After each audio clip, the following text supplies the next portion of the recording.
Okay, here we go. My final thoughts about the SkyJiro Forge Cross Feather. My katana that I've had for several months now. Put through abuse. I bent it a couple times. Was able to get it back pretty close to straight. As you can see. Not bad. But the edge is the best. Nothing wrong with the edge. I mean, that baby disappears when you look at it, you know. I've hit some thick trees, all kinds of things with this, and I really do love this katana. I've been harsh on it before because I didn't really know what to expect. I expected something way better for some reason, but you know, now I understand a lot more about these weapons, and I got a pretty good weapon. Very beautiful. I mean, all in all, the mirror polish is still pretty good, but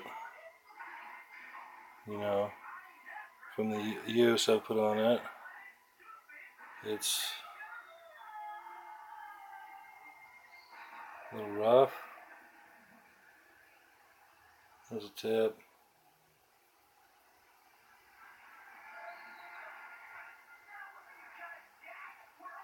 It happened when I stabbed it through a phone book. Went through it so easy I wasn't expecting it. I just dropped the weight of the sword down on it. Just went right through it. Like nothing. You guys see the pattern in the metal.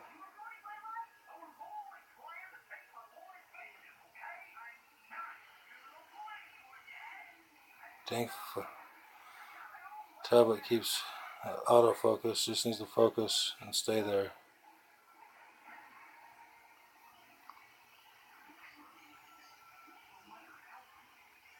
Come on. Focus. There we go.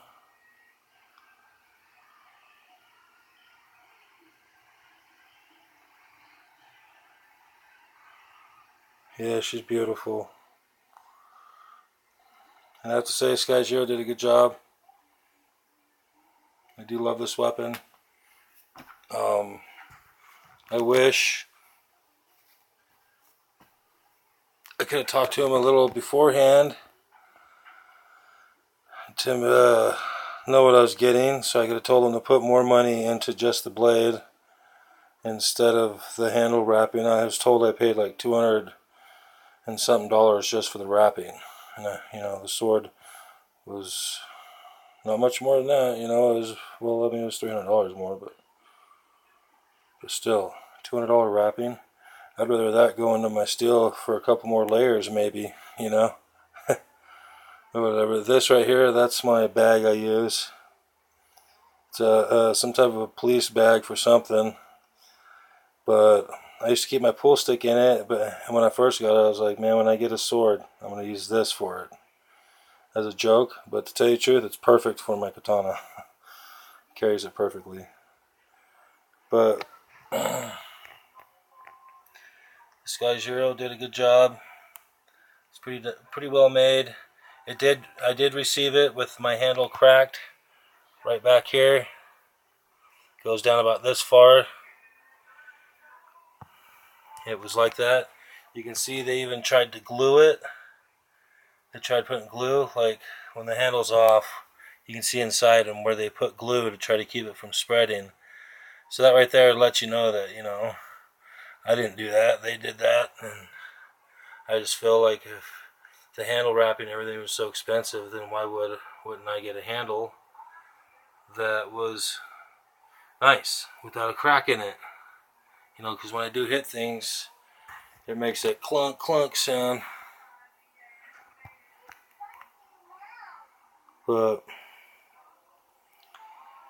it's a good one. I recommend it for any beginner, especially if SkyJiro was willing to maybe drop the price down a little on the cross feather.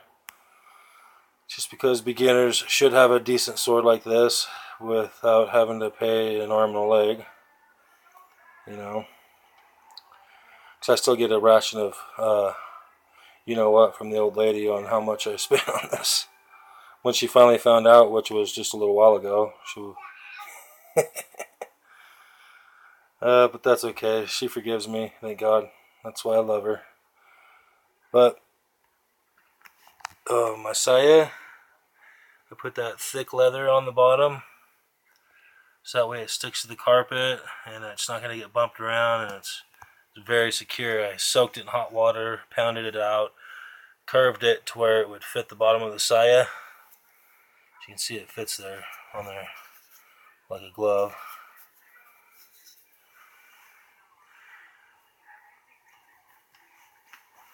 Yeah.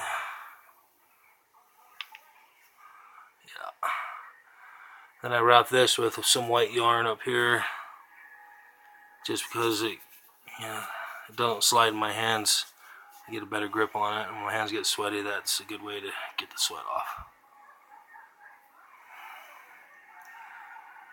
I had it wrapped up higher, but when I had this in my backpack, I was trying to put it in my backpack. It was a little too difficult, and I just barely touched the strings, and it frayed them, cut them.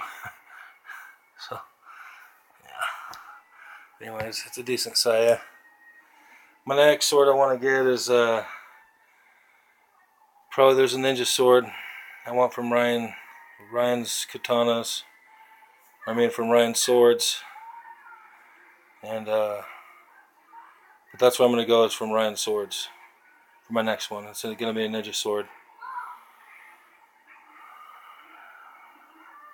wrapped like a katana. It's beautiful. I love it. It's 1095 carbon mixed with softer metals, folded. Yeah, it'll be decent.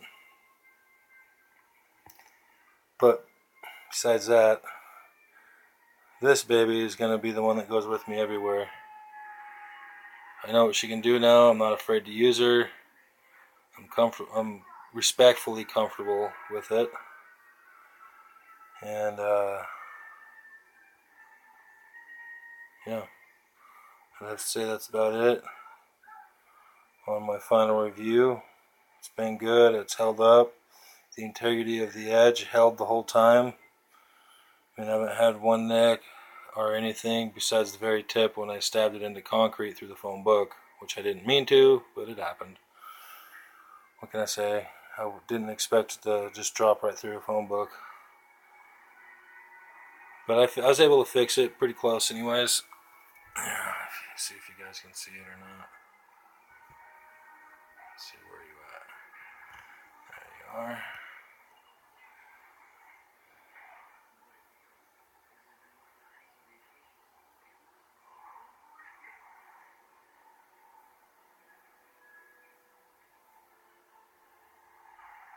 Had a flawless tip on there, but I got it pretty good.